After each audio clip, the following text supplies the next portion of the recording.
Hello everyone, I'm Captain Logan, and look, it's my son Jayson. It's me. And our good friend Connor Nielsen, and tonight we're going to tell you how we felt about Twisters, the long-awaited, I say facetiously, sequel slash question mark reboot question mark remake question mark of the original Twister, and we are broadcasting from the tornado capital of the world, although we've never had anything like the amount of Twisters that are in this movie. We won't do major spoilers yet until we do our sign flips, but the one big spoiler I will give you is that the movie is called Twisters and it lives up to that name. There are many of those in the film. Yes. Connor, how you doing, man? I'm doing all right. I have a question. It's good to see you. It's been a while. Yeah, it's If good they make to a see you, third man. one, what's it called? You gotta do the squared thing, right? You gotta do, like, Twister squared, no, Twister or cubed. or there, yeah, Twister it's cubed. cubed. There's a 3, but it's like Alien 3. Is the E in Twister a 3? Yeah, So we do with that. naturally. No, you'd it's have like to do it that way. Yeah. Or it's like Twister apostrophe S. That'd be the Twisters. Oh yeah, no, it owns something. Twister's Revenge. You'd have to, Connor. You'd have to do the obligatory third movie thing where we have a second movie that's not all that related to the first, and then your third movie they bring it back full circle. You know, they do Right. they do like the last Jurassic World thing where they bring everybody back. Everybody, yeah. They even recast Bill Paxton. They bring him back. They get on Philip Seymour Hoffman's son. They get Cooper Hoffman in to replace his dad's role. Yeah, they bring them all in. Bill Paxton's son is acting, right? He was in Top Gun Maverick. Bring him in as the Bill Paxton role. Yeah. He has a cameo in this. He's running away from the hotel. Oh, okay. Yeah, I did not notice they that. threw him in there. Oh, really? Because he's just running. Yeah. Oh no. I think he's the guy that's trying to drive away from the tornado at the hotel. Oh, yeah. Okay. Yeah. That's who that That's is. who that is. Yeah. Okay. That's pretty funny. That is. Well, we bring him back, all right, to the third one. He feels really bad about driving away, and he somehow survived, I guess.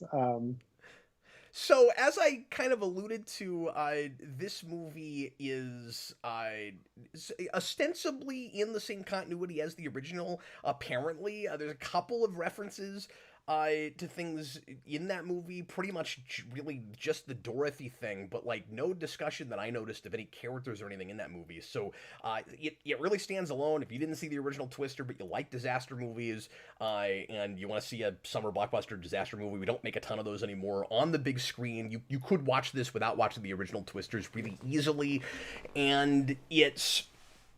Connor, I went into this expecting, like, you know, bat stuff, crazy nonsense, like even more madness than the original. And the reason that we decided to go review this is because somebody suggested that we do a Twisters commentary. So Austin and I did, or a Twister commentary, the original like mid-90s movie, and he was bored to tears. Watching that. We spent a lot of the time just making fun of the really bipolar, all over the place soundtrack. And so I was like, it'll be really funny to go see Twisters. And this experience was not what I expected at all. We'll talk about it. Connor, could you give us a bit of a synopsis of what happens in Twisters? Yeah. So, proverbial audience member, have you seen the 1996 film Twister? Well, Twister is like Twister. Again, it's kind of a little bit of a throwback in the sense that it reminds me a lot of like a sequel that we don't get anymore, where it's like the first movie again, but with like some of the elements have been remixed. It's a lot better than Son of the Mask, but it's kind of like Son of the Mask, where it's more about getting the iconography and the general tone and feeling, or just the vibe of it, as opposed to continuing any character story or any of like the technology that's in there or what have you. It's just the premise of it's Oklahoma, there's storm chasers, it has that same kind of look. And what we have here, though, is a character played by Daisy Edgar Jones named Kate. In, I guess, 2019, she is in college with a bunch of friends. There is a tragedy involving, would you guess, a twister. and then 5 years later, she has trauma because this is a 2024 film, so it's a trauma narrative. Because what else are we going to do? And then the other friend who survived this tornado attack 5 years ago, played by Anthony Ramos, comes on in and says, "Hey, I'm Storm Chasen. You're the one person who can get the job done." So she says, "All right." And then she joins his crew, which also happens to include David Cornsweet, who's going to be the new Superman. He's here. And then a tornado wrangler and other people are also chasing storms. The other faction is YouTubers led by Glenn Powell. He is the tornado wrangler. That's what they call him. I think his name is Tyler Owens. Sounds like it could have been a Chris Pratt character. But so they're all chasing storms. There's some rivalry between them, and the scientists are there for the science, and the YouTubers are there for fame and glory, fortune and glory, as Indiana Jones might say. Or are people's motives what they say they are? Anyway, that's really the setup here, and it's all kind of a setup where you get to see the beautiful vistas of the American Midwest destroyed by twisters. Anyways, Jason, Cap, what do you guys think of Twisters? Okay, Jason, I'm gonna let you go first, man. Oh gosh. Okay. You got your sign at the ready. I do have my sign at the ready. Are you ready to go? Yeah, I think so. Yeah, if you feel it. Am I feeling it is the question. Going into this, I wasn't expecting much. I mean, I watched the original Twister in preparation for this movie and hated it. Like, it is really hard to watch because they just do the same thing over and over again, but it's bigger. So I was really hoping that they did something maybe a bit different, or something that was at least better than the original. But I wasn't expecting much. And I actually... No, this really had that "who is this for" thing. Yeah. When it was announced in the advertising, where we should have said this up front. I'm shocked that people are seeing it. Yeah. And it's not just word of mouth yet, because it's only opening weekend. Like, it's made $80 million already. That's nuts for this. I didn't think there was even a market for this kind of movie, especially 30 years later, and it seems like a cash grab, just for the sake of brand recognition kind of thing. Yeah. So I wasn't really sure exactly what to expect, but I like I said, I wasn't expecting much. That said, I really liked this movie. This is a feeling it. This isn't like a low or high. It's a feeling it. Like I really enjoy this movie, and I would go back to the theaters to see it. I might do that. Yeah, it was a fun time. I really liked all the friendship, relationship stuff that they get into, and it really feels like more than just the tornadoes, like the original one was like. So, best thing, worst thing, didn't really think this one through. Best thing, I'm just gonna say the tornado wrangler guy, the Tyler guy. I really liked him, because the bad guy team from the original was one of the worst thing of that movie. My least favorite thing from the movie. Because why do they have to have? Oh, it just screams, we need some kind of conflict. What else are we gonna have besides tornadoes? I guess it's gotta be like Lost World, where you've got to have the mercenaries, the tornado mercenaries that come in. Yeah. So as soon as they showed up in this, I was rolling my eyes really hard. I was like, "Oh God, we're doing this again." No. But then I think the main guy of those tornado wrangler YouTubers guys that I think he ends up being a really cool character. Worst thing, I'm gonna say just overall, it gets a little too silly, especially during the last 20 minutes. there are a couple things that I'll get into that I didn't really know why they had to do that or go that far for certain things. Overall, it was a pretty fun movie though. How serious did you want it to go?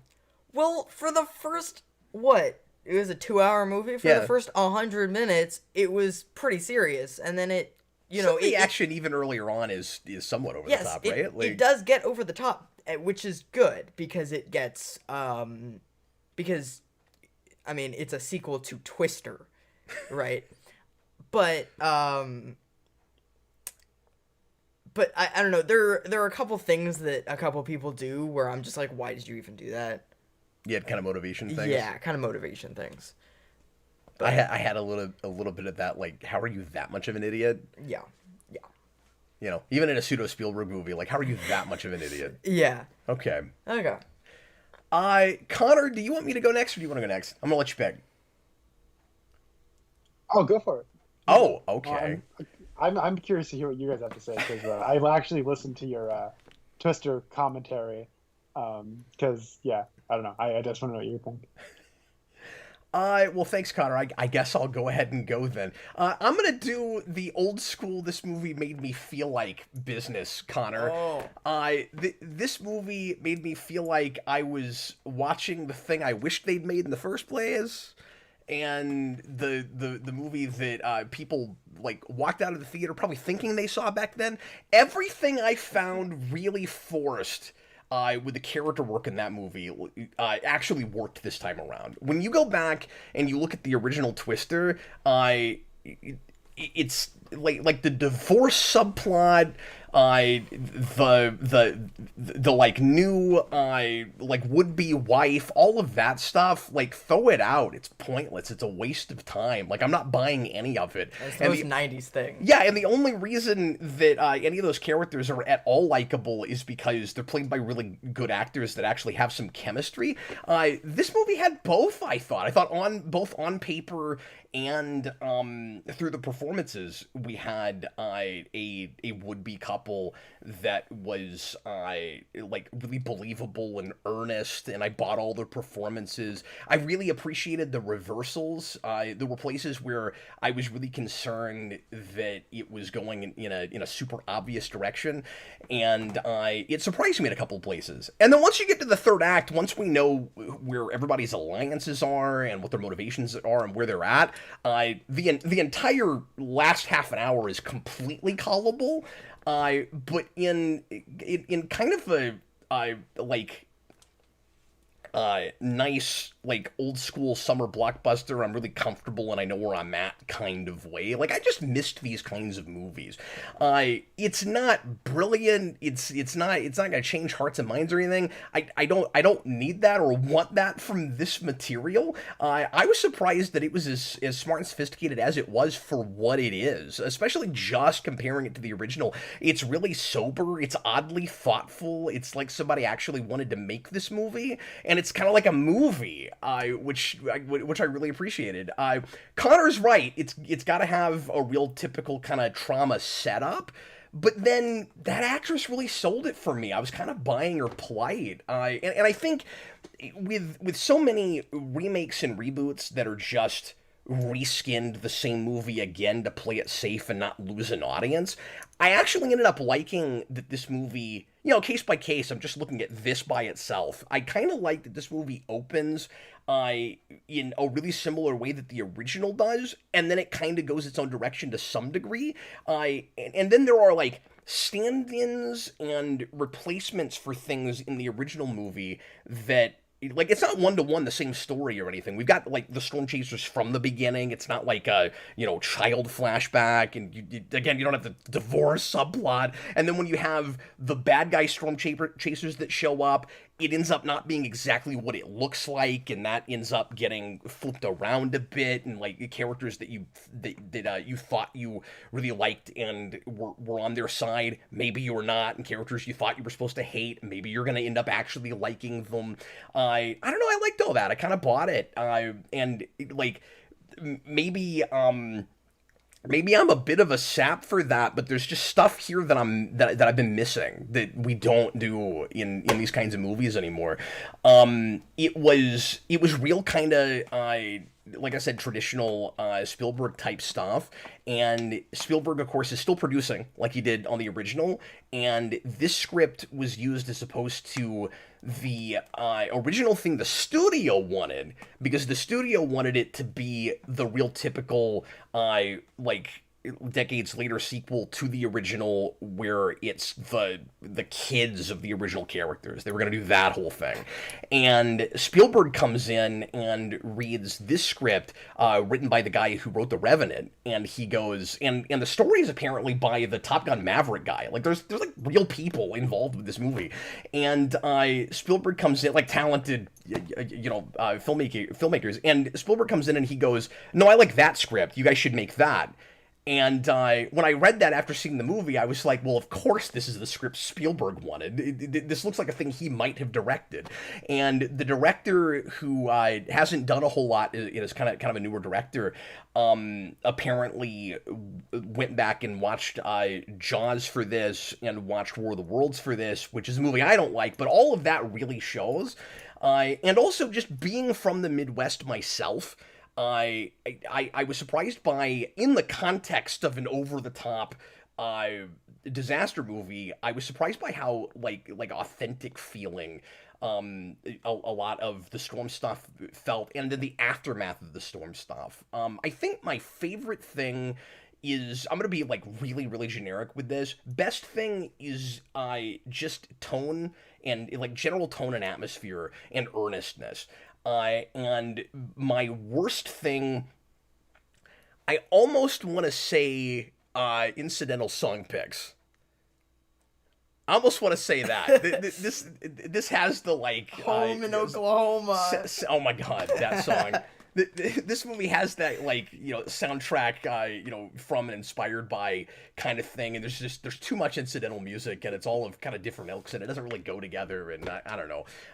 A couple of those tracks were fine, but yeah, I don't know. Well, I mean, it's Oklahoma. You kind of have to do the random country music, but like I don't know. I think my real worst thing though is that when you get to the end, like, I like that this isn't a super preachy movie. It's not a very messagey movie. There's some social commentary about like big business versus like independent like YouTube types.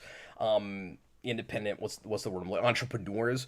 There's some of that in there, and there's also some environmental stuff that I really appreciate. There's not a speech about or anything, it's just there. It's like, there's a whole lot of tornadoes. Why are there so many tornadoes? You can kind of read into what they're doing with that. They're clearly doing a climate change thing, but it's nice that they don't have to come out and talk about that. It's just in the background. It's just in there. But when you get to the end, there's a little bit of like heavy-handed, this guy is like really bad, to the point where he has to tell us that he doesn't care about people, and that was irritating.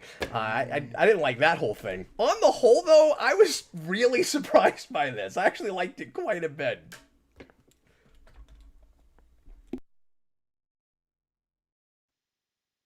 Yeah. So it's interesting. The original Twister is one of those movies that um, my grandma, who lives a few hours away from me, she had two movies for the longest time that she had like not burned, but recorded onto her, like onto VHS tapes from like movie channels. One was Jurassic Park, and the other was Twister.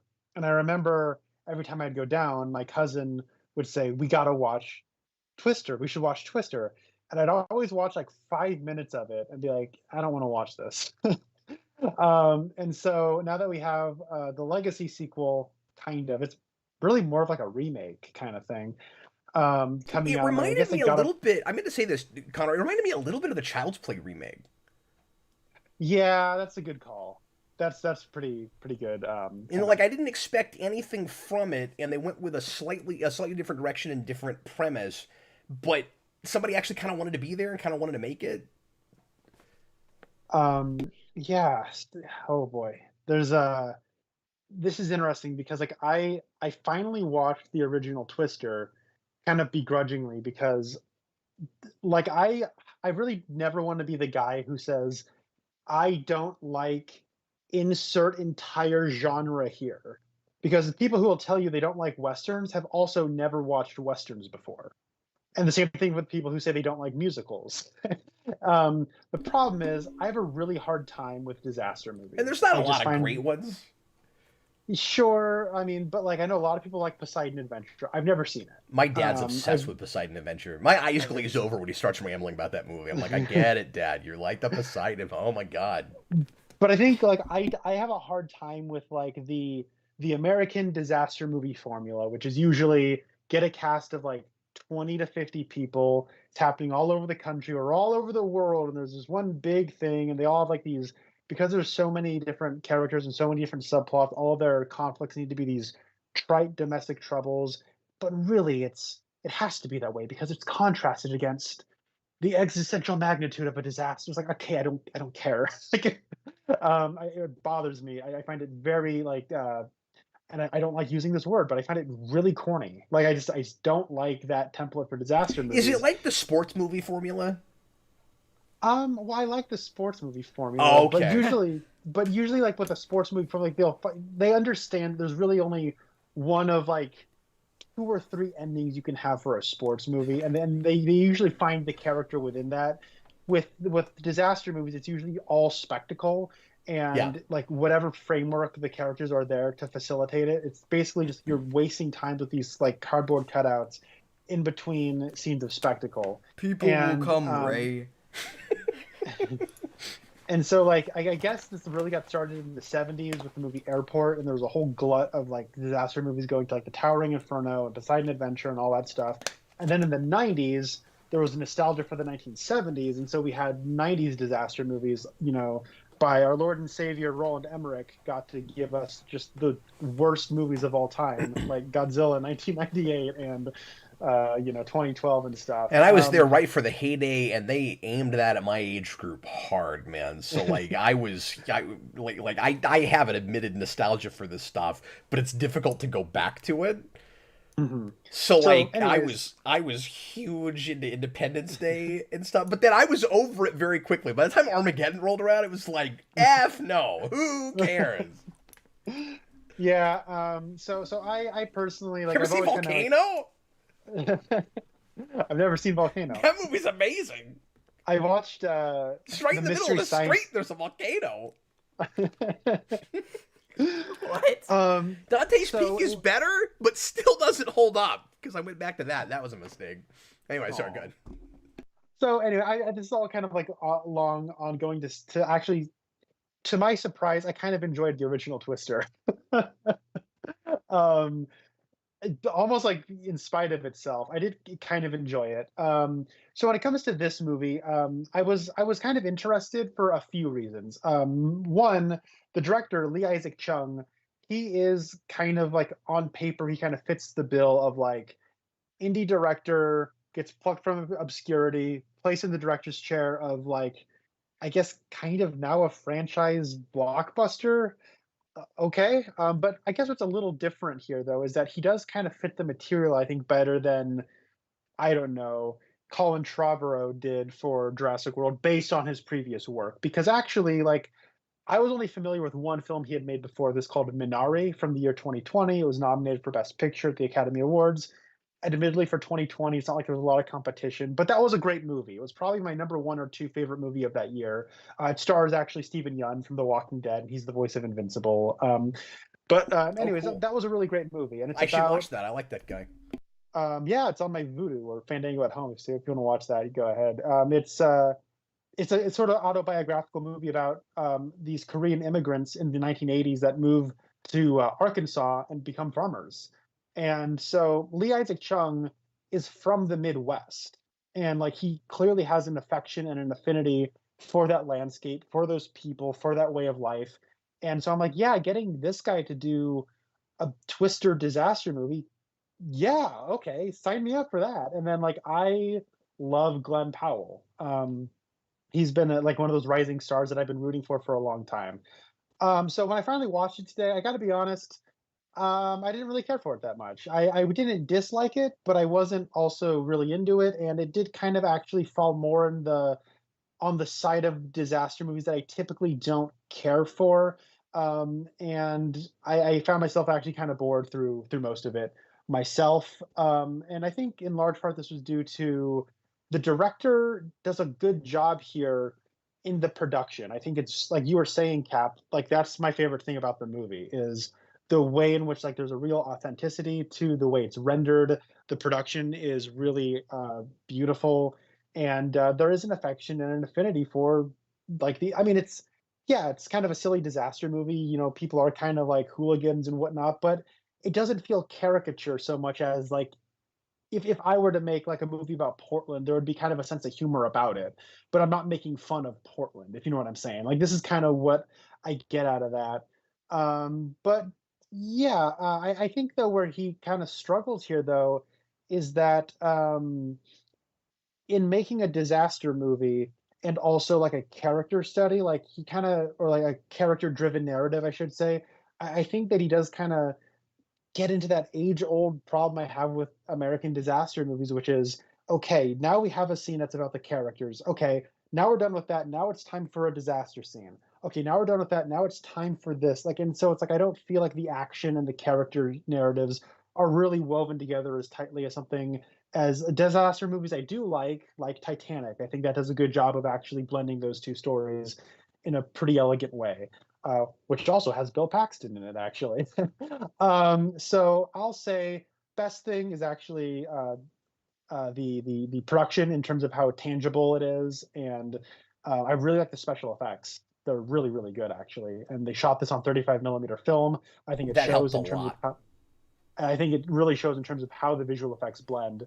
But I got to say, my least favorite thing here is probably the way in which like the character's uh, story mixes with the disaster narrative. Because I do think when you have like the trauma narrative that the main character Kate is really going through, it is like she's feeling this way up until end of Act Two, and then she is just plucky character again, and it did feel like he just kind of got out of a rut, and it wasn't like there was like a progression.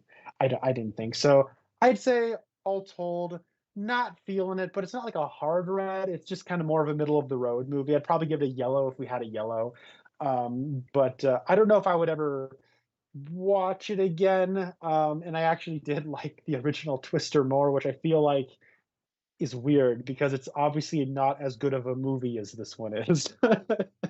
Well, if you had that Anyways, so thank. if you had that so bad it's good thing with it, you might have been more entertained by that, I guess.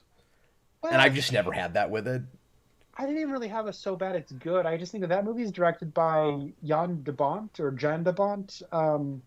He made Speed, Yeah. and I think like I think he gets the tone of that movie really well, and like he understands scene to scene what the tone is, and he has a very efficient scene construction that does keep things moving. And even though that movie is way too long, I do think, and it gets very repetitive, I do think there's a sense of propulsion to it, and there's efficiency to even just like the character beats, like they're just there to like fill out the time, and Yeah. he understands that like the actors are really just there for charisma.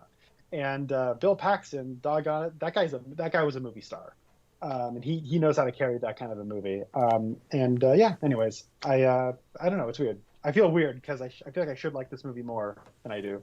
Well, that's all right. We're ganging up on you because two of us really liked it. No, it's Yeah. fine. I'm glad to have this conversation. I want to hear you guys talk about the stuff you like. Okay, well, since we're kind of on the talking about like the director and stuff, there is a point that I wanted to bring up about this movie where I really liked how it was kind of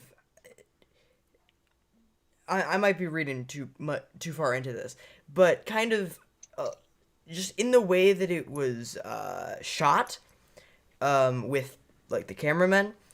It felt a lot like it was from the perspective of a cameraman in in Oklahoma with a bunch of tornadoes, right? Where he's kind of following these characters and just the way that it's like handheld and shaking a lot.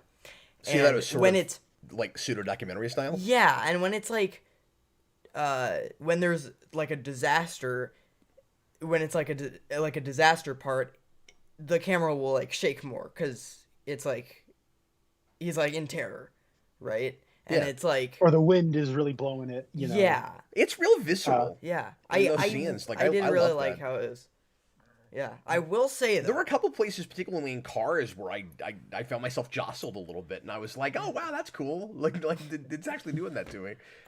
I will say though, I don't really know why it's only 5 years later. Like that feels like that original flashback feels like it's like 2011. And then it's like only 5 years later. I'm like, really? Well, I mean, it makes sense for where the characters are, but Right, but technology wise and stuff, like it's like okay. I don't know. I'll make my one continuity point because I don't care if this counts in the same universe or not. I really don't. But and one of the things I really liked about it, Connor, was just that it felt like a full on remake, and we're again it kind of just like tells its own story a little bit, and I was so much happier to have that than like somebody before we started brought up Independence Day Resurgence. I'm so glad it wasn't that whole Yeah. thing. I'd much prefer just the same premise with a new set of characters, and I personally liked these people a lot more, so I was with it immediately. I was like, oh, okay, I guess this is more of what, like, a lot of this is taste stuff, Connor. They gave me the movie I didn't think there was any chance they'd make. Like, I went into this, I was like, really? How did this movie get made? How did they let this be the movie? I couldn't even believe that. I think I liked it more because of that. Because I was talking to my wife before we left, and I was like, okay, this movie's going to be one of two things. There's almost no way it's the second thing I'm about to bring up. I said, it's either going to be the first movie, but even more, outrageous and insane with more insufferable characters, or it's going to be more sober and thoughtful, and they're going to try to, tell like an actual like dramatic narrative around around tornadoes, kind of like a Jurassic Park or something. And then that's what they made. I can't believe that's what they made. Yeah. I don't remember what my original point was, but anyway, I'm sorry. I was excited about that. They tried to make a movie. That's my review. I was very excited. My standards are so on the floor these days. I was glad to see an attempt at a film, but no, I thought it was pretty cohesive. I thought it worked all right. There's a character who shows up that I think pretty obviously that was supposed to be a character from the first movie, and honestly I think the movie works better because it's not. Oh, who do you think? Corn Sweat's character? Oh, the Maura Tierney character, the mom of Kate. Well, that's what I was going to say earlier. Is I thought there were surrogates through the movie, so I thought she was the old lady from the first movie. Yes. So I know, but what I figured what they would do is they'd cast like Holly Hunter and be like, see, Holly Hunter has now become like the Aunt May from the Lois Smith character from the first. She's, like how Luke Skywalker becomes Obi-Wan. Sorry, did you mean Helen Hunt or? Sorry, yeah, Helen Hunt. My bad. Holly Hunter and Helen Hunt. I get the names mixed up a lot. I'm just making sure we're talking about the same person. Yeah, the reason Helen Hunt isn't here, as far as I understand it, is she wanted to write and direct this, and they didn't let her do it. Has she directed anything before? I don't think so. Weird. and her whole thing was all black cast. We need an all black cast, and it sounded like that was her whole idea. That's all she had. It's just it's Twister, but this time it's an all black cast. All black. Okay. I wonder who the Black Philip Seymour Hoffman is. Yeah, I don't know, but anyway, that was her pitch apparently. Okay. When was she pitching that? 3 or 4 years ago. Weird. I believe when they first started kicking around doing this. Oh, okay. But anyway, sorry. The point I just remember the point I was initially trying to make, which is the like, is it the same continuity, that whole thing? If it is in the same world as the original, it's weird that there's been no technological updates whatsoever to Dorothy. Like, it works exactly the same way as it did 30 years ago. And they have that technology, but they seem to have learned nothing from it. Because the whole point of that was get telemetry data from tornadoes and then be able to get early warning faster. So I thought we'd come into this movie and it would be like a sci-fi future where we know about tornadoes like that. Like, we can get everybody evacuated real fast. There's none of that. Like, it's just as bad as it was before. So now I'm like, okay, maybe these people developed Dorothy at the same time as they developed the, like, dissipate the tornado machine. And that's all they use it for? And it hasn't even occurred to them that they could use it to map the tornado, even though they try to do that later. So, yeah, I don't know. But they've made no progress at all. Yeah, that warning sign, it's not 15 minutes early like they said it might be. It's, very much 3 minutes.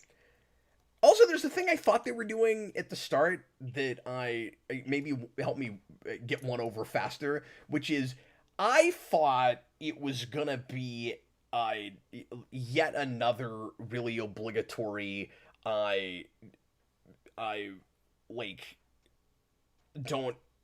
be overly dependent on technology sci-fi plot, because I thought when the F1 at the beginning turns into an F5 that their machine made that happen. And I was like, oh, please, dear God, don't do that. And I was very happy when it turned out that's not what they were doing. Well, there's your plot for the third one. Weaponized tornado machine, baby. Yeah, exactly. They bring back Carrie Elways. No, and let me make this crystal clear. There's no legs in this for a franchise. For the love of God, don't make any more. Like, I liked this as its own standalone thing. And just comparing it to the original, where that felt like this movie is like Drunk Nephew. Like I'm really glad that that this got made, because it's the movie I wanted when that came out. But don't make any more. I will say though, I feel like reviewing this might ruin this movie for me. I'm starting to see sort of weird things in the story, right? You loved it walking out. Why did we invite Connor? I don't know. I'm so sorry. I knew he wouldn't like it. No. No, somehow I sensed that too. Yeah, I was like, there's gonna be something that he just. I really like, enjoyed it. I walked out going, if Connor watches this, he's not gonna like this movie. I can't even explain to you why. Yeah, I was right. I'm sorry. No, you don't have to apologize. I can't even explain that. I just knew it though.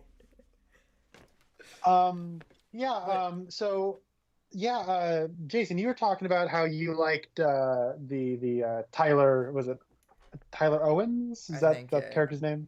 Yeah. So that's Glenn Powell. I'm a big fan of his. Not Michael Rosenbaum with an Arkansas accent. Yes. So I've been a fan of his for a while. He's one of those kind of big up and coming stars right now. His star really blew up after Top Gun Maverick. He was Hangman in that. But I've been a fan of his since 2016. He was in a movie called Everybody Wants Some. It was a Richard Linklater movie, which he actually was in that with Tyler Hoechlin, who went on to play Superman on Superman and Lois. And he just works with Supermans. Yeah, I guess so. And Zoe Deutsch is in that movie too. I love it. And then he actually this year starred in and co-wrote a movie called Hitman. It's on Netflix right now. That was co-written and directed by Richard Linklater as well. So like he's really is one of those actors who I think has like a kind of a creative spirit. And I don't know, I like what he brought to the movie. I think the guy just has like an old school kind of movie star charisma about him. And I kind of enjoyed the sort of tornado wrangler gadgets they had, like it's a simple thing, but to have the little drills into the ground to like let a tornado go over you and you can like shoot fireworks into it. That was pretty fun. That was cool. I'm glad that, if there's people that storm chase, not all of them are going to be scientists who are doing it for some kind of, my dad got sucked up by a tornado when I was a kid reasons. Like some of them are just I'm a hooligan and I want to shoot What was cool fireworks about into that us. is you got that pure fun side, that like whimsical. We just want to go out and we're thrill seekers thing. But it's initially established like that's maybe going to be a bad thing. Like those people are just in it to be crazy and get a lot of views on YouTube, and they're just the really irresponsible thrill seeking thing. And I thought it was legitimately cool when that they turned out to be the people that were actually helping people, and the other team is working for a jerk face that's just uh, like taking advantage of towns that get ravaged. Like I don't know, I But didn't I see that do coming. feel like most of the characters like motivations change like really quickly in the middle of the movie, where like I don't think Tyler's you'd have that on a second viewing. I don't I'm not sure. I do want to watch it again. Where it's like Tyler's thing is like, he's crazy and he's, doing, crazy stuff like, is it possible to shoot fireworks up a tornado, right? And then just suddenly he cares about people and he's like, I want to save the people. And then there's, the whole trauma thing, and then she just is completely fine with tornadoes randomly, and then I disagree with Connor on that. I thought that was organically developed. See, I really did. I don't know. Like, I don't. I did think it was a little weird where, like, the first time she did it, she was like, whoa. And then the second time, she was completely fine with it. But then I think there's she that, still like, had to there's walk that through scene in the some, barn and and stuff. And I And think it's like, teaming up with Tyler helped a lot. yeah. But no, I don't. I can see why you might have felt that way in the moment, but I early on I was noticing clues that there's more to that guy than met the eye. They're trying to drop some crumbs that like he's acting like a typical Arkansas hick. I also just really like that he's not the bad guy, because I would have been very offended by that, being from Arkansas. As soon as the bad guys show up and they're like, oh, they're from Arkansas, I'm like, you know what? Screw it, I'm done. I'm leaving. I'm done with this movie. We gotta do that whole stereotype. Like, no. And then that guy turns out to be like really educated, knows what he's doing, and he does have the thrill seeking thing, but there's more to it than that.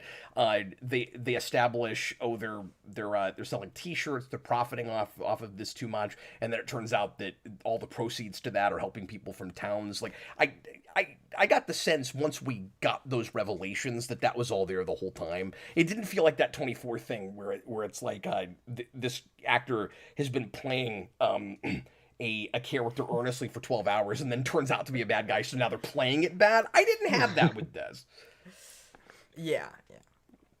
Well, maybe Yeah, I'm just like thinking about it too hard, there are some like genre hallmarks here that like I'm perfectly fine with, just like the way it is, where Glenn Powell shows up and immediately there's kind of like this flirtatious, antagonistic kind of like competition that they're having. Why?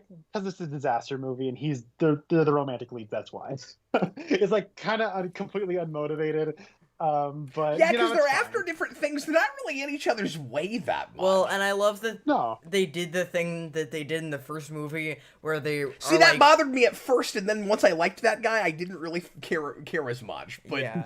yeah. And I do love the thing that I do like that they did the thing from the first movie where they are like talking to each other from the windows, and it's like, oh, you suck at doing things with tornadoes, and it's like, yeah. Yeah, like the finger twister, like callback at the end was cute. Like all that worked okay. I thought there were I some. feel like they did that a little too much. I feel like they did that like 20 times. It's like, okay. But there were some nice, fun, kind of like character bickering moments and things that I liked. Like that bit where she gets in his truck and just starts pushing all the buttons, and he's like, "Have you ever been in a car before?" Like I love moments like that. This That movie was made quite me good. laugh. Yeah, I know. Like, I had that 4 or 5 times. It was Yeah. funny. yeah, no, I had a few chuckles here and there. Um, so yeah, it's interesting because like it's weird how like many. Yeah, man, so I think Lee Isaac Chung, I don't know if he was in charge of like casting. I guess he's the director, so he kind of has the final say. But it is kind of interesting Yeah. how like this movie's like basically its entire cast is like my favorite up and coming actors from like the last handful of years. Like Anthony Anthony Ramos, Ramos. I love that guy. Yeah, he's great. I don't know if you guys saw like In the Heights or like Transformers: Rise of the Beasts or anything, Well, but like, Jason's a big fan of him because of Hamilton. which is where he oh, gets his okay, start. yeah. And I have been meaning to watch In the Heights, but I just haven't gotten a chance to. But He's really good in that. I see the but, yeah. vinyl on sale everywhere. yeah. But I still Well, haven't that's watched also it. Lin-Manuel, so. Right. No, I know. And then what's her name? Daisy Edgar Jones is one of those actresses who like I've been aware of her. This is actually the first time I've seen her in anything.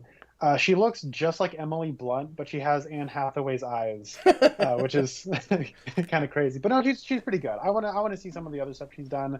She was in like a horror movie with Sebastian Stan a couple years back called Fresh, and she was in like some show that was apparently really good. But no, like, and I don't know. I wish that the movie, like, beyond Glenn Powell, who I think does a really good job at kind of doing his kind of charisma, he gets the scenery chewing stuff.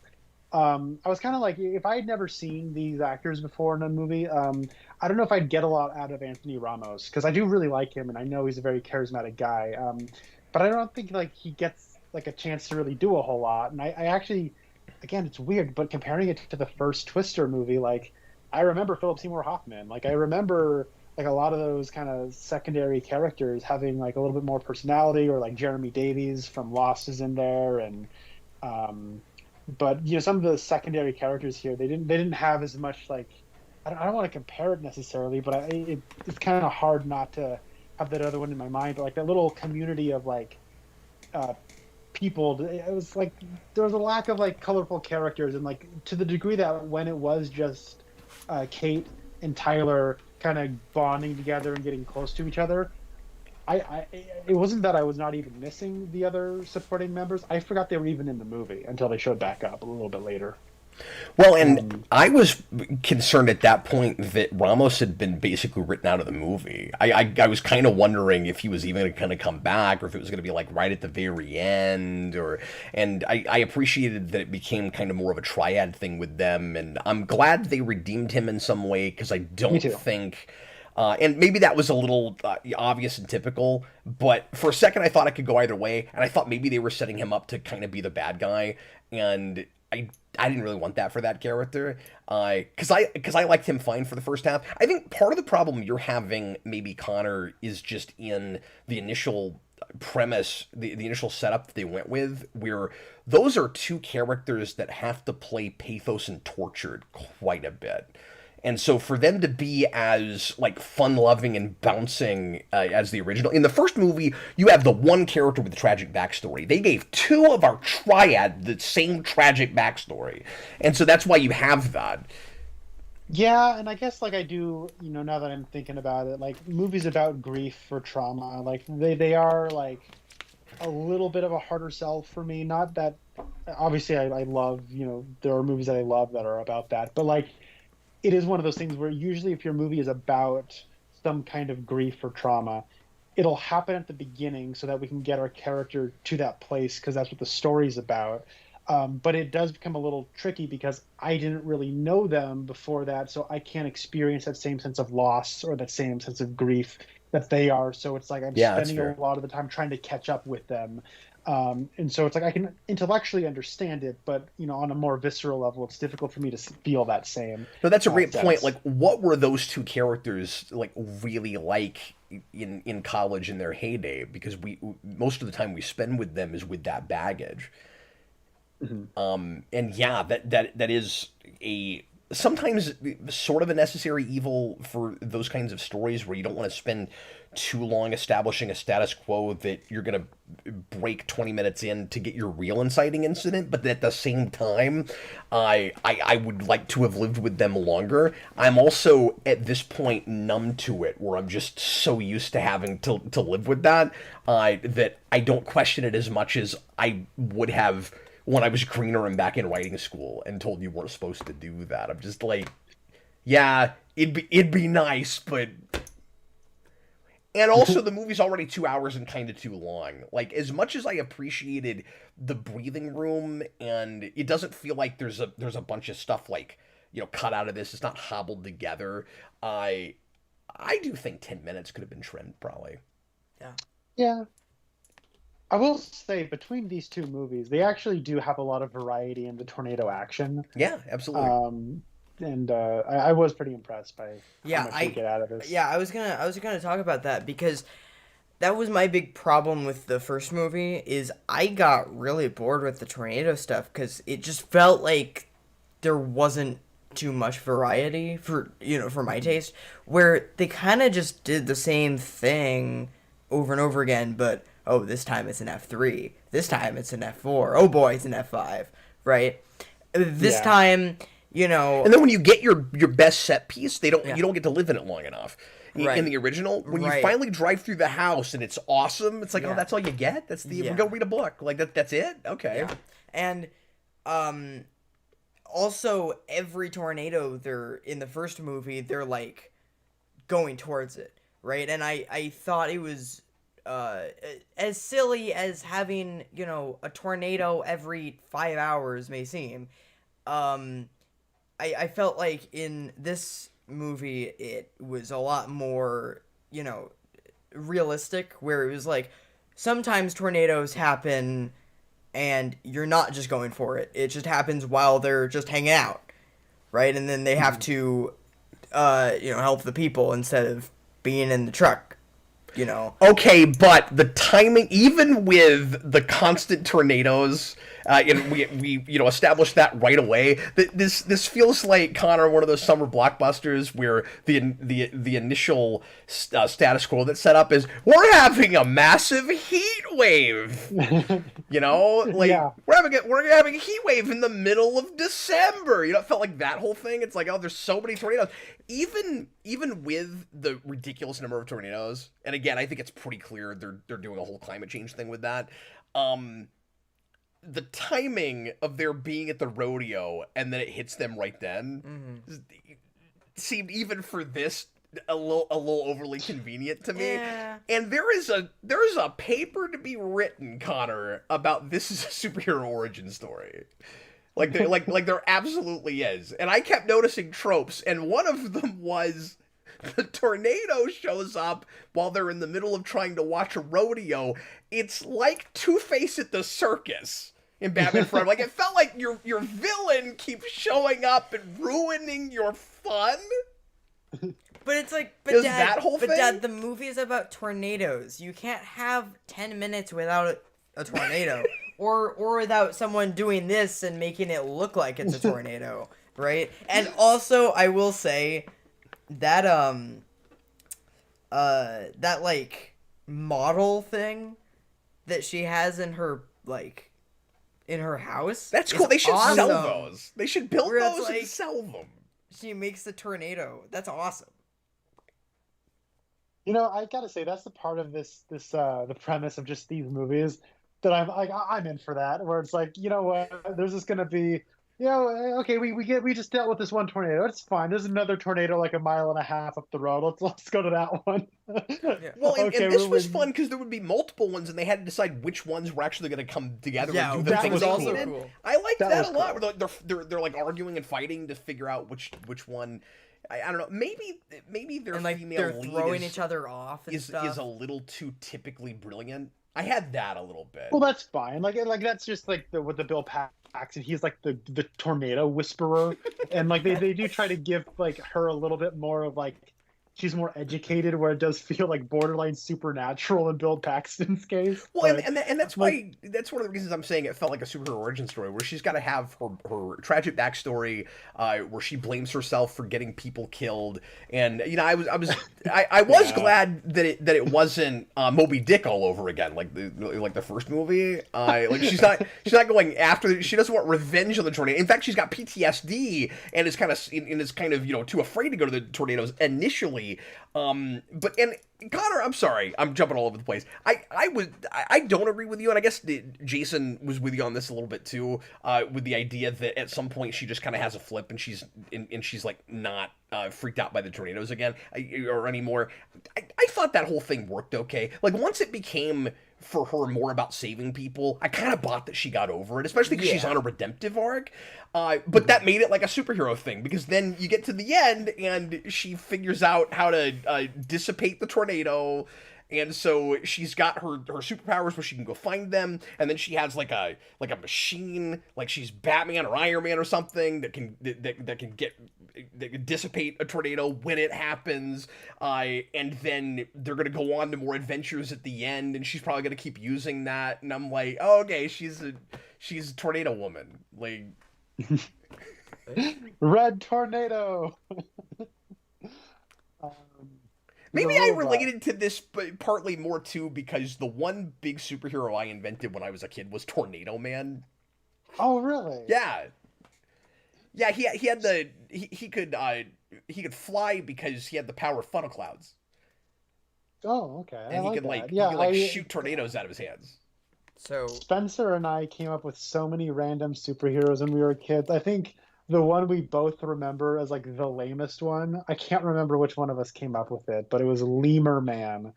And we both like laughed at ourselves for coming up with Lemur Man. So like I said, we live in the middle of tornado country, so it was kind of on my mind, you know. And you know Dad, who just Airman from Mega Man? Kinda. And you know who Tornado Man's arch nemesis was?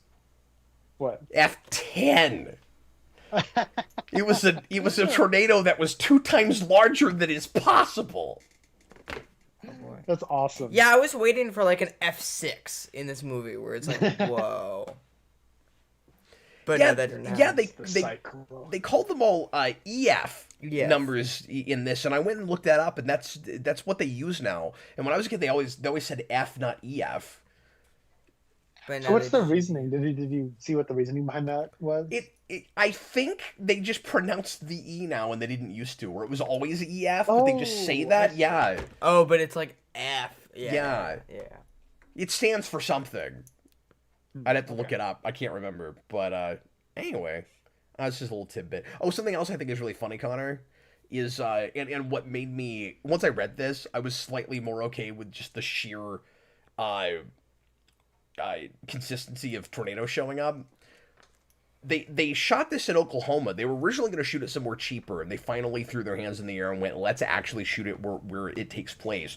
And which I thought was cool because it added to the authenticity. But the production itself kept getting shut down because of tornadoes, because of actual tornadoes. Like every 3 days they'd have to shut down because there was a tornado every 3 days. And I was like, okay, that's not that far-fetched. Like, it's happening to their movie. That's interesting. Okay, because then I don't know. This is like, so there's like a really kind of cool aerial shot somewhere kind of in the middle where you do see like the path of a tornado, and I'm like, is that like a special effect, or did they actually shoot like the aftermath of like a real tornado? Because like it did look really, really good. So I'd kind of believe it either way. But if they're getting shut down every few days, then I kind of think they might have. Yeah. Isn't that crazy? That is, yeah. And also they had a big like 6-week COVID shutdown, and it's kind of remarkable the movie turned out the way it did, given all the hiccups and things. You know, it's amazing how like I always forget about tornadoes. Like I live in the Willamette Valley. We don't really have tornadoes ever up here. Yeah. And I think about tornadoes and I'm like, man, those are real. Like people actually like live in Tornado Alley. Like that's nuts. But then I remember I live on the Ring of Fire. At any point, like a tectonic plate could just shift and I could just fall into the earth and die. So I guess maybe it's not that wild that people do that. Oh, enhanced Fujita scale. That's what it stands for. I have no idea what that means, but yeah, and I also kind of liked some of the kind of like mythic discussion of tornadoes in this. You know, like it's romanticized a little bit, in places without being crass about it. Because I also like the emphasis on the disaster and devastation in this movie that you didn't have as much in the original, and I like that they dealt with that as much as they did. Yeah, it was kind of cool that it became like a more humanitarian message. Yeah, well, and it also just like adds to the thread. You know, like if Yeah, it yeah. feels more like something's at stake.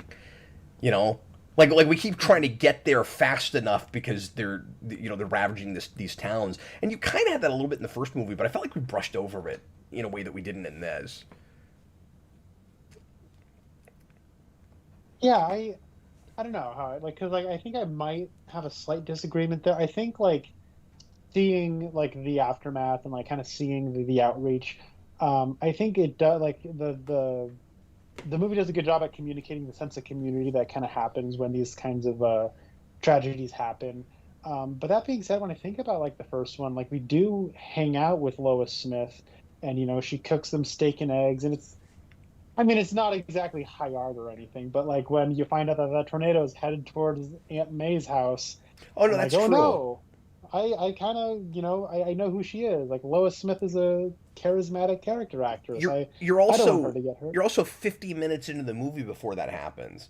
That is And true. in That is true. this, you have a couple of towns ravaged already before that, and you see our heroes go physically help people in those towns. Yeah. And They do. They do. I liked that a lot. It also But is I one of the suppose things like that made it feel like a superhero movie. no, yeah, no.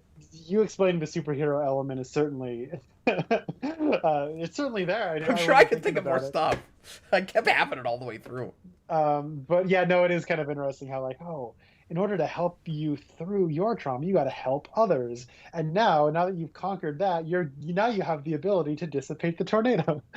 Um, but like, I guess like when it comes to these towns, like and this is more of a traditional thing, I suppose. But like, we don't spend any times in those towns. Like, I don't know necessarily any person in that town. So it's like when the tornado is coming for them, it's like okay, there isn't like I'm sad that like Coleman Domingo is going to get sucked up by a tornado or anything. But Well, that's no, like true. And then when you do spend any amount of time with anybody at all, they're complete idiots that you want to see get sucked up in the tornado. by the way, what did you think of the movie like consciously acknowledging Man of Steel I in like was all but name? you don't know how happy I Yeah, was. you said it like No, in the guys, theater. He was like, there's a moment where, and it's like 15 minutes in, and I was like, yeah, where there's an overpass, and they go, is it in the flashback at the beginning? yeah, I think it And is. Yes. they're like, here, let's go under there, and then somebody practically looks at the camera and gives like a PSA. And he's like, yeah, I think it's one of the guys that dies, isn't it? Yeah. Or is it or is it our main guy that makes it? I can't remember. No, I don't think it's Ramos. But somebody goes, an overpass is the worst place to be in a tornado. Like, oh, we better not go there. So then you get this great shot where all they can think of is just run away from it toward the camera. It's like, yes, but that's still better than the overpass. And they find a place, and then 3 of the 5 of them get sucked up into the tornado. But no, I can't tell you how happy I was that they said that. It did feel like a direct response to Man of Steel. When I was watching that, I'm like, I need to know what Cap thinks of this this scene. No, I seriously, I almost applauded. I was like, yeah! I was waiting for something with an overpass. And I was like, they don't have to get any of the science or physics or anything right after this. I don't care. Like, they got that. Yeah. At least they got that right. It seemed like there was a concerted effort to be as accurate as they could get away with and still be over the top. And I appreciated no, that. I felt that way too. They had all their actors go through like a weather course and stuff. It seems like they tried really hard to make it as authentic as they could get away with. They were kind of thoughtful about it. Is the character arc sort of sappy? Yeah, I don't think I care. I don't know. I was pretty happy with it. And I thought the big set piece at the end in the movie theater was pretty cool. In the movie theater, it was awesome. That was kind of fun when it's like this is like an improvement over the original where like the tornado eats the drive-in theater screen. You're like, whatever.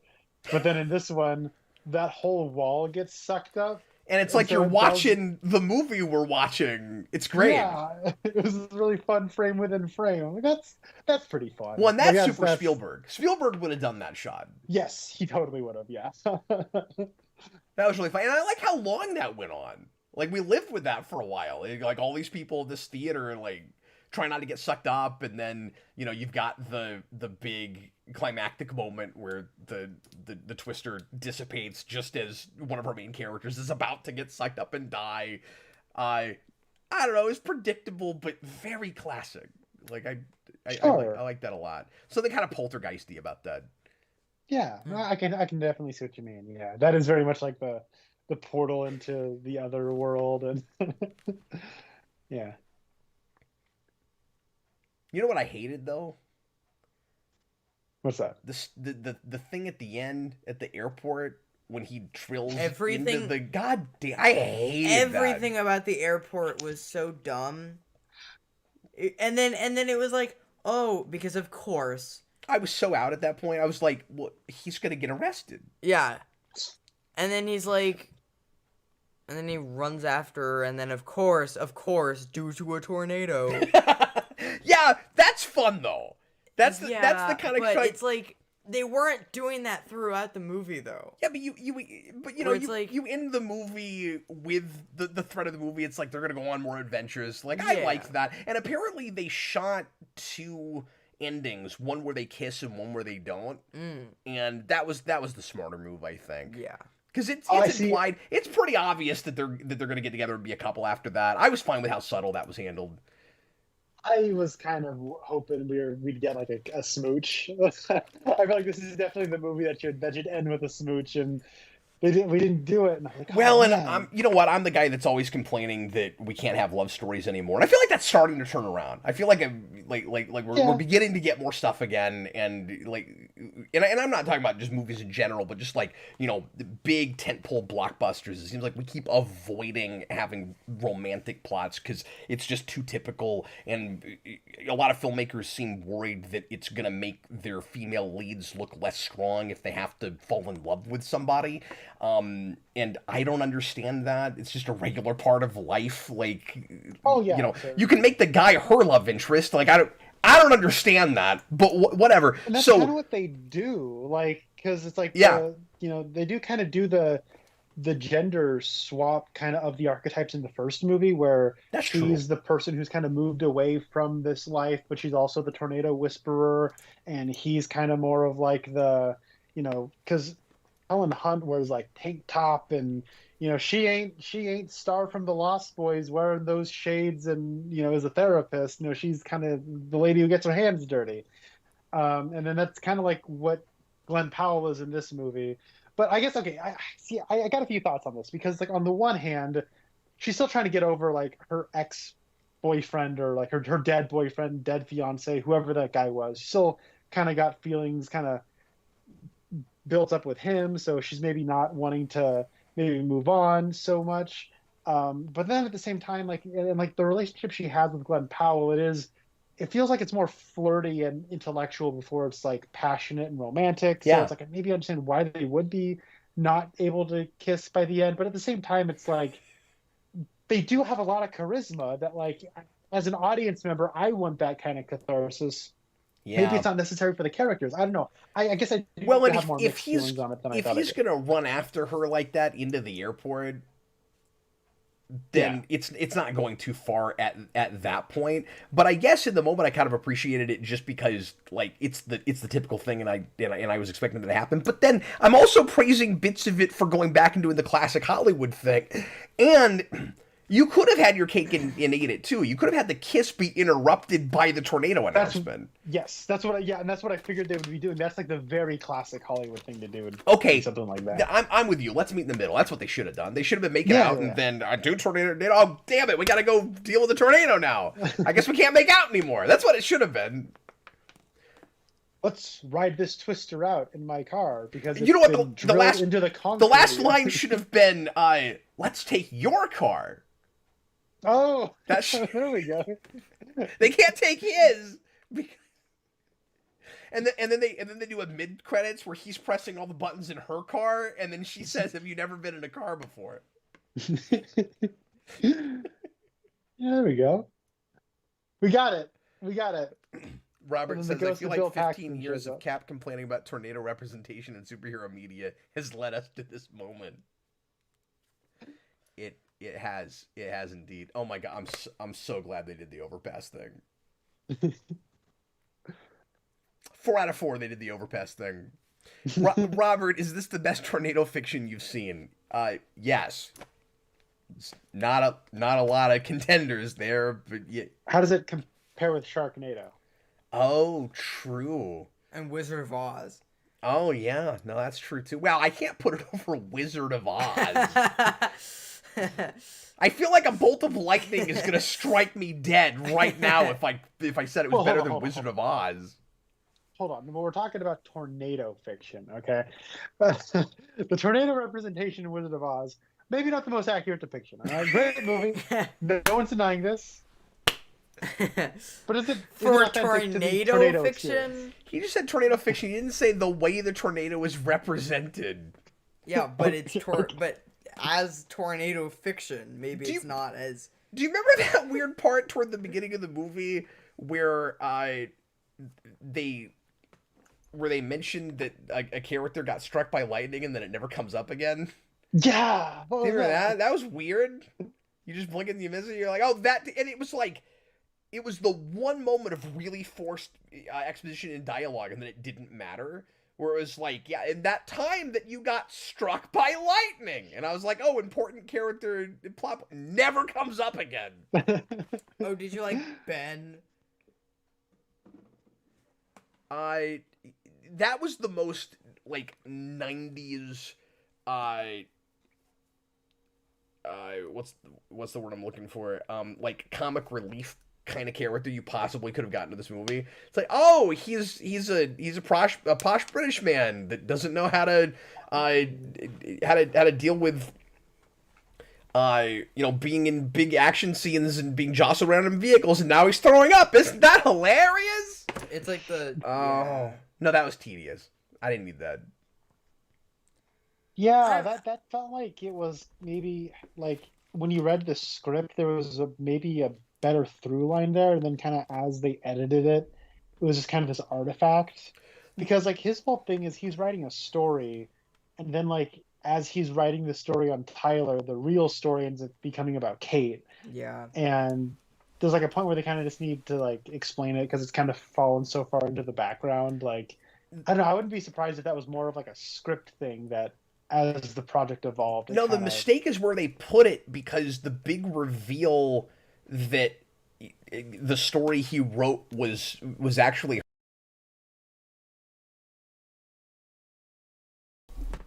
Hold on. Can you hear me? Yeah, well, yeah, you went mute for a minute there.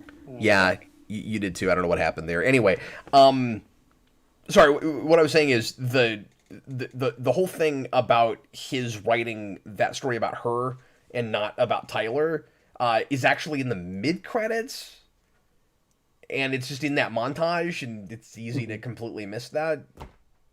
So I don't know why they did it like that, because there's never any discussion about it. Yeah, it is. It is kind of strange.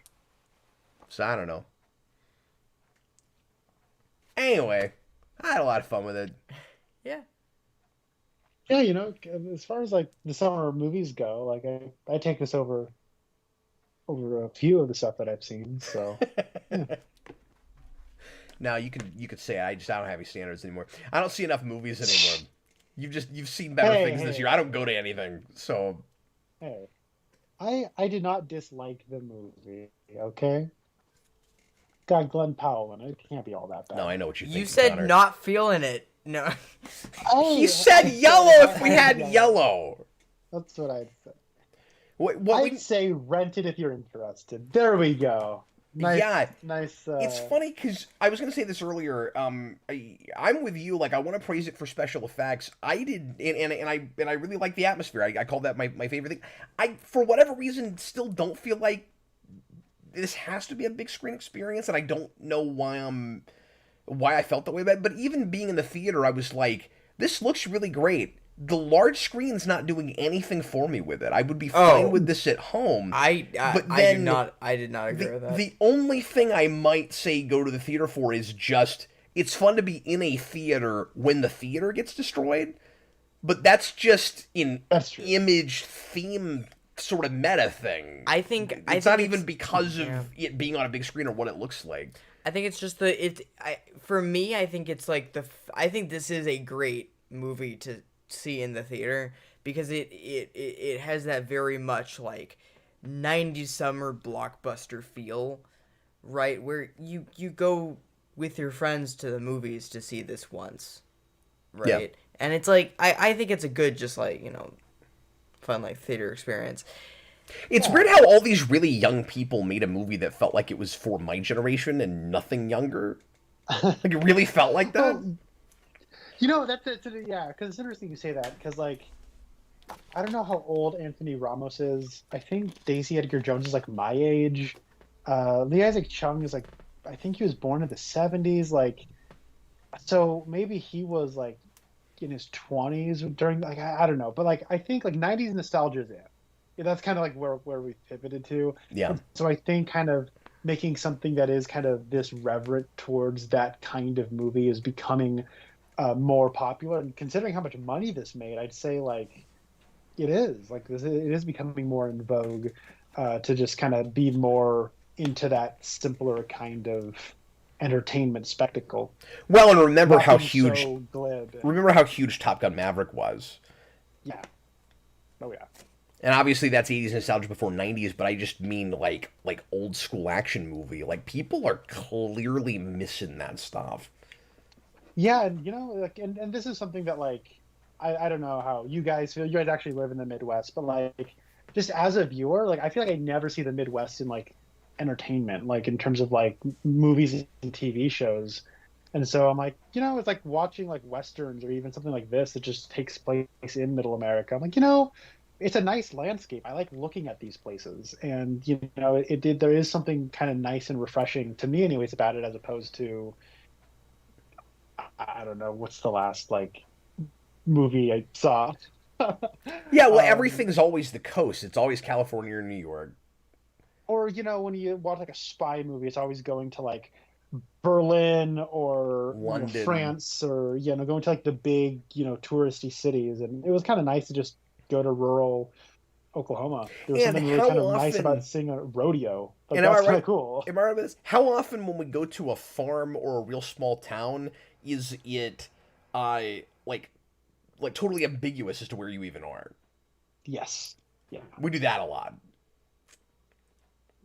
That's true. That's like one of those things where when I visited Kansas to see you, I do kind of enjoy being there. Like even outside of like Kansas City, like there's something kind of nice about that landscape that I find appealing myself. So I don't know. I think that also kind of has been the flyover states as they're often called. Like I think like those people are showing up for this movie because it's representative of them. I don't know.